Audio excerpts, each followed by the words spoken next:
All right, guys, it's the last PowerPoint of the year. If you made it this far, I'm very proud of you. Okay, and it's time to start talking about life after high school. You should have just finished your module up called Financing Higher Education. That kind of goes along with this PowerPoint. It's kind of due today, okay, on the same day that you're supposed to watch this.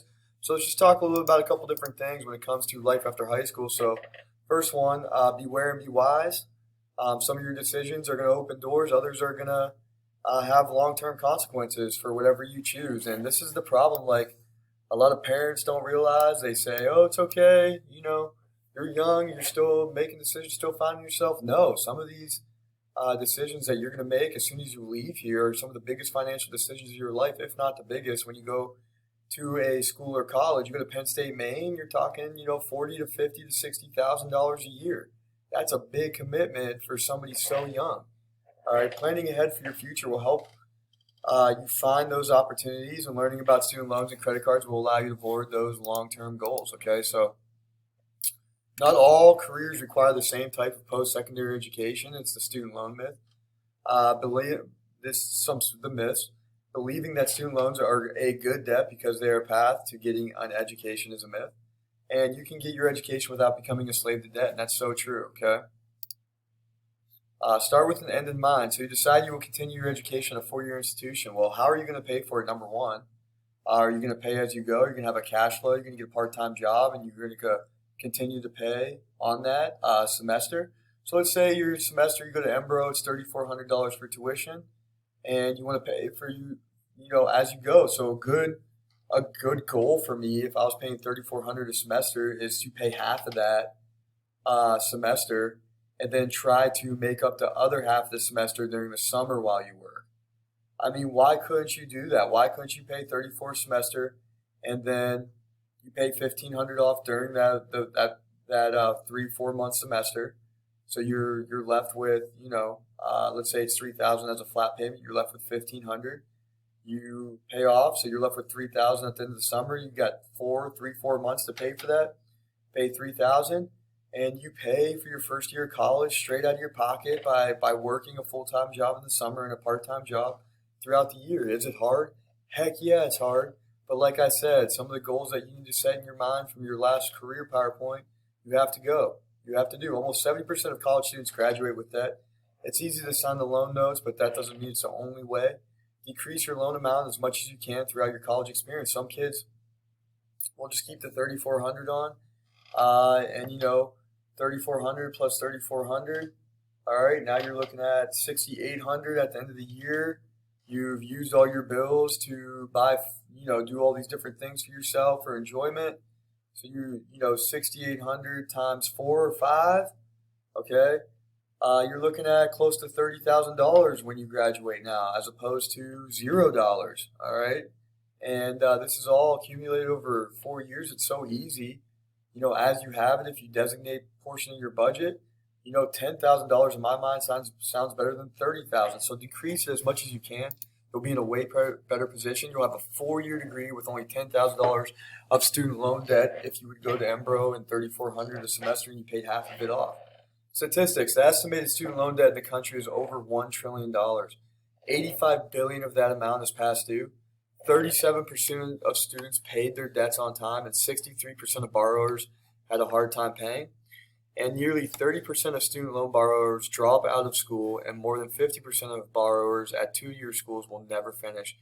So if you go to a 2-year tech school, 50% of the kids that are in your class will not finish that school. And if you go to a 4-year university, 30% of people who are borrowing on student loan debt will drop out of school. That means 3 out of 10 students will have student loan debt and not even be able to pay for it because they won't be able to get over a minimum wage job, and maybe a little over a minimum wage job if they're lucky, which is so sad. Don't go to college unless you're ready for it. That should be a red flag for you. To cash flow means to pay with cash instead of credit cards or loans.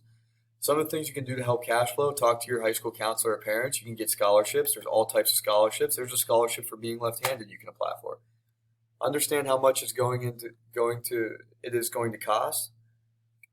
Guys, my books on an ordinary basis can be anywhere from 600 to $1,000, depending on what I'm paying for. Tuition and living expenses, you're going to live there, it's going to cost you even more. So if you're living at home, it's 3,400 a semester, and you're traveling from home to Embro, 3,400. You stay on Embro's campus, you get the meal plan, you're looking at 12 grand. You go to Penn State, Maine, you're looking at 30 to 40,000. You're going to Mercyhurst, you're looking at close to 40. Now there are scholarships, there are different things that you can do to limit that debt, but what type of degree are you looking for? If you're going to be a teacher, guys, it's a good idea to go to a state school and not go to Penn State, Maine, and have $200,000 of debt. And your first year teaching job, you're going to be making $40,000. Okay, it's just not doesn't make sense. Go to the school that you're going to be able to go to that is the best for you. That's going to be the best financially for you. That you're going to get that degree. That's going to be a good school. That you're going to have that degree on a piece of paper, and places are going to hire you for it. That's what you need to be thinking about. All right, get good grades and allow that good. Getting good grades in high school and other things can allow scholarship opportunities, as well as getting good grades in college. You get all A's or all A's and B's, or you get over a certain GPA, the college will literally, if you fill out a FAFSA, will literally give you uh, scholarship money for getting good grades. I mean, my wife had her whole senior year paid for because she got good grades throughout her college experience. So be aware of that. Shop around, okay? Look at various schools. Look at some of the more expensive schools. Look at some of the less expensive schools. Look at ones in the middle. Look at out-of-state tuition compared to in-state tuition. Look at all the different things that could go into these choices. Consider each school's living expenses. Some of them will have higher living expenses. Look at their program choices. Look how much it costs to go there. Attending a community college for the first 2 years is a great way to lower your costs for the first 2 years and get those courses out of the way. Your degree is not going to say, it's not going to say, what's the one in Pittsburgh that I'm thinking of? It's not going to say whatever the community college is named for on your degree. It's going to say Embro University on that degree. All right. The job will never know that you went to a community college, and the community colleges are way cheaper. And if you can prove yourself and get all A's and B's, you're guaranteed to get in. And kids will be like, "Hey, Mr. Stauffer, I'm done. I had a terrible high school experience. Okay, I got news for you. You can get into a community college. Some of them accept 100% acceptance rate. You take a slate of college classes. You pay it off part-time. You get all A's and B's. You apply for the college you want to go into. Boom, you're into that college now, okay? And you didn't take the path that's commonly traveled, but you took a good path. Consider attending a state school instead of a private school or an out-of-state school. Most schools offer cheaper tuition to students living in the state.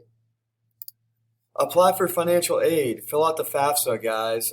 You will get federal student aid. If your parents are split up, you will get aid for that. If you are a minority, you will get aid for that. There's all different kinds of things that you can get scholarships, grants, or loans. If your parents make under a certain amount of money, you will get aid for that. I'm telling you right now, there's so many different things. FAFSA needs what you need to fill out. You need to fill it out before every semester, before the spring and the fall semester start, and you will get money if you are doing the right thing. It is a pain, but it will help. There's all types of grants, and grants are free money, guys, and that's what my wife got. She almost got a full ride on grants through FAFSA. If you get stuck at any point, just visit your college's financial aid office. Financial aid. Embro has a financial aid office. I've been there many times. You can do these things. And if you have anything that happens in your life, okay, that change, like a parent has been laid off, a medical situation, revisit FAFSA and let them know, and you might get money. There's so many things that people just don't do to get money. Get a part-time job. Research shows that students who have part-time jobs in college have the highest grade point average. If you are on a schedule, your job is a resume builder. You're on a schedule and you have responsibility. You're not going out and partying every night. You have to get up for your job, so on and so forth. And it gives you an excuse to not do that type of stuff. Research also shows that working over 20 hours a week may affect your grades negatively. So tread lightly when you do those things, because you have to resort a lot of time to these things. Live on a zero-based budget in school. You're not going to have a ton of money. Instead of having a $1,000 startup fund, have $500. Okay, bad things may happen to you. Break down your categories into food, gas, okay, whatever you're doing. Saving. Never too early to start saving and giving. Remember that. Remember your two goals, okay? stay in school, staying out of debt. The average repayment period for a student loan is 10 years. If you make the minimum payment each month, you will pay more interest if you go beyond 10 years. Some things for your education officers in the 21st century: be a lifelong earner. Okay, it is possible to build a career without investing in an expensive college education. Even if a four-year institution is not for you, you can invest in different ways. Invest yourself. If you don't want to go to college, invest in a trade, guys. These things can make a ton of money. You can get into the plumbers union, the steam fitters union. Guys, these things make a ton of money, and you don't have to go to college for it. But I will tell you this: you have to be good at doing education. You're going to have to go to school if you want to go into the union. They just don't take anybody. You have to be good at school, and you have to be good at working with your hands. These things people don't understand. Kids go, hey, I'm just going to go and be a plumber, so on and so forth. Well, all of a sudden they have to have their own retirement, and they have to invest in themselves, and before you know it, they're making minimum wage. Unless you can get into a union. You get into the steam fitters union, you're making a ton of money. You're getting paid $30, $40 an hour. You have your health benefits. You have all your benefits paid for. You get a retirement payment plan. You get your medical insurance paid for, all because you were able to go to school, you were taking a test, you were in good habits from high school. So don't forget these things, okay?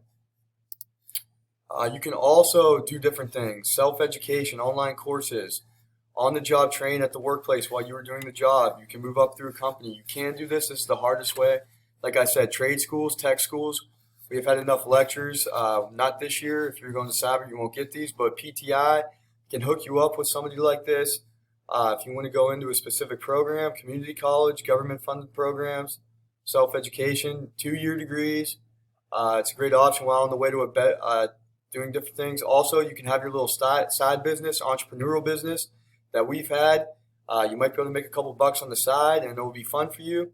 Guys, the best option that will pay for your school in full, if you want to go to a real expensive school, is the military. This is very difficult to do. You will pay. They will pay you to do this. It is very difficult to go into the ROTC. It is ran through Embro. You can go to Allegheny and go through Embro's ROTC. They pay for you. Then they will pay for your college up front. You'll go to college, and then you will owe military service after this. Okay, whether it be in the reserves or a full-time soldier, this is a great way to go to college and become debt-free. And they pay you while you're in college. I mean, it's incredible, and that's what I said in Chapter 6. I have many people going to the military. You can also go in the military right out of high school. It's a great option, guys. Unbelievable. They pay for everything. You go into the Navy, and you can do any type of job in the military. You don't have to go and fight, okay? There's all kinds of different things you can do. You work a job just like anybody else. They put you in a military base. You work a job. You will get deployed. You'll go all over the world if you go into the Navy. If you're in the reserves, you show up once a month to the reserve base, and you go once a year to a base for about 3 weeks, and you fulfill your duty. They pay you while you're going to do this. And it's a really good gig, okay? And it puts people in a great position. I have the military recruiters come in and talk to you. Guys, it's such a great thing. They'll pay you twice a month on the 15th and the 30th. It will go right into your bank account, and the military pays for everything else. You're living, you get all the benefits, you can make a career out of it. You can go in when you're 18, you can retire when you're 38 with full benefits. It's a phenomenal deal if you want to do this, if you're that type of person. There's all different types of things you can go in for, okay? So if you want to message me, please let me know. There's all different types of avenues and paths for you guys to be successful. And this is just so, something that I hope and I pray that you guys will do when you leave here is be successful. I'll run into a lot of my kids after this. If you have any questions, please let me know.